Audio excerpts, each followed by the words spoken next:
change name on your Otis Bancom app. We're going to figure out the solution or know how you can do that to change your name. So you just follow this ways, then it's going to work with you. So all you have to do now, just go down here, click here on account down.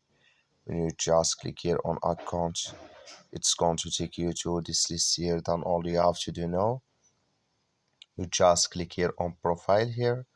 When you just click here on profile, it's going to take you to this list here. Then all you have to do, just come here to basic information, click here on edit. When you click here on edit, it's going to take you to next step here. So when it's going to open with you, it's going to show for you like this. And here you change your first name, and here your middle name you add it here, and here last name. So when you're done, click here on save, then it's going to save with you.